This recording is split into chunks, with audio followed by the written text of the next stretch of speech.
Olá, bem-vindo ao Futuro Nota 10. Eu sou o professor Neckel, de Matemática.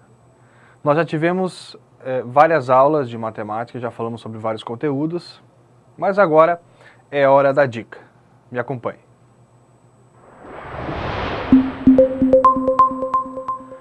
A dica que nós vamos apresentar nessa aula é sobre porcentagem. Quando se trata de porcentagem, qual é a melhor forma de você escrever a porcentagem, ou qual é o melhor procedimento para se calcular a porcentagem de forma mais direta, de forma mais significativa para o cálculo ou para a resolução do exercício. Na verdade, você observa porcentagem em vários aspectos, né? Como a gente mostra nesse primeiro quadro, a porcentagem, por exemplo, de uma pesquisa. Aqui diz que 72% dos brasileiros têm conta em algum banco. Então, é uma afirmativa.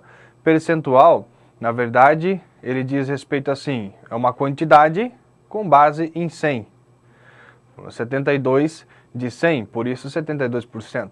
Então, a cada 100 brasileiros, 72 têm uma conta em algum banco. Vamos ao segundo quadro que diz ali. No mês de agosto, o Facebook contou com 39,3 milhões de usuários, num total de 68,2% de internautas brasileiros. Também uma informação que envolve percentuais. Entre brasileiros com alguma poupança, 49% conseguiram guardar mais dinheiro. 31% não movimentaram o que já tinham e 18% mexeram no que estava guardado. Você vê que a análise feita, ela pode desenvolver, a gente pode estudar vários percentuais em uma determinada pesquisa. Normalmente, porcentagem envolve muito a questão da pesquisa, né? Uma análise estatística, enfim. Mas aqui a gente está tratando ela justamente como um percentual de cálculo para possíveis resoluções que virão nas questões de Enem e questões de vestibulares. Então, como que a gente faz a representação de uma porcentagem? Me acompanhe no quadro. A representação é feita da seguinte maneira. 20%, então a gente pode reescrever na forma de fração. 20 sobre 100. Ou então escrever essa porcentagem na forma decimal. No caso, 20% seria 20 dividido por 100, então passa a ser 0,2. Todas essas três representações equivalem à porcentagem. Em geral, a preposição de está relacionada para uma multiplicação. Por exemplo, 20% de 500. Atenção aqui. Então, essa dica, ela justamente traz essa afirmativa. Não só a forma de apresentar uma porcentagem, mas também a maneira como calcular os percentuais de forma mais rápida, mais objetiva. Acompanhe um exemplo, então, comigo. 20% de 500, no caso, seria 20% vezes 500. Essa preposição de está relacionada à multiplicação do percentual com o valor de aplicação desse percentual.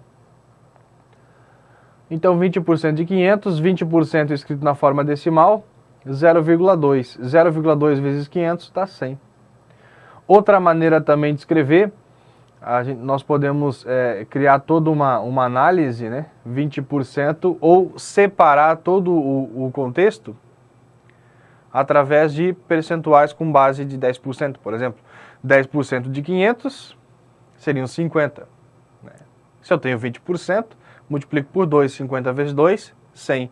É uma maneira de você calcular de forma rápida, né? Bem articulada, qualquer tipo de problema que venha a aparecer relacionado à porcentagem. O segundo exemplo, me acompanhe. 20% é igual a 20 por 1 cento, né? Que é igual a 20 por 100. E esse é escrito sempre percentuais. Esse símbolo significa, na verdade, 1 centésimo. Esse é o objetivo do símbolo.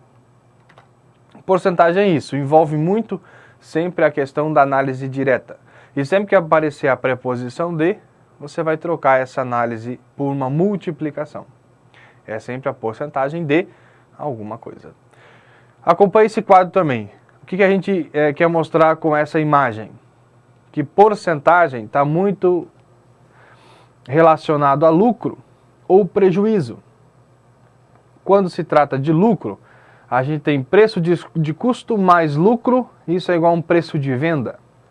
Quando se trata isso de prejuízo, a gente tem preço de custo menos o prejuízo, também igual a preço de venda. Vai depender exatamente do acréscimo ou do decréscimo que você vai vislumbrar no seu preço de custo. Então, preço de custo mais o lucro, dá um percentual aí, na hora que você vende o produto, ou preço de venda, percentual de lucro. Porcentagem, né? É um ganho em cima do que você tinha pago anteriormente. Ou então prejuízo, é um desconto em cima do que você havia pago anteriormente. Os dois geram percentuais que também serão discutidos em uma outra dica. Não deixe de revisar o seu material, fazer os exercícios e tirar suas dúvidas pela plataforma. Bons estudos e nós nos vemos sempre aqui no Futuro Nota 10. Obrigado.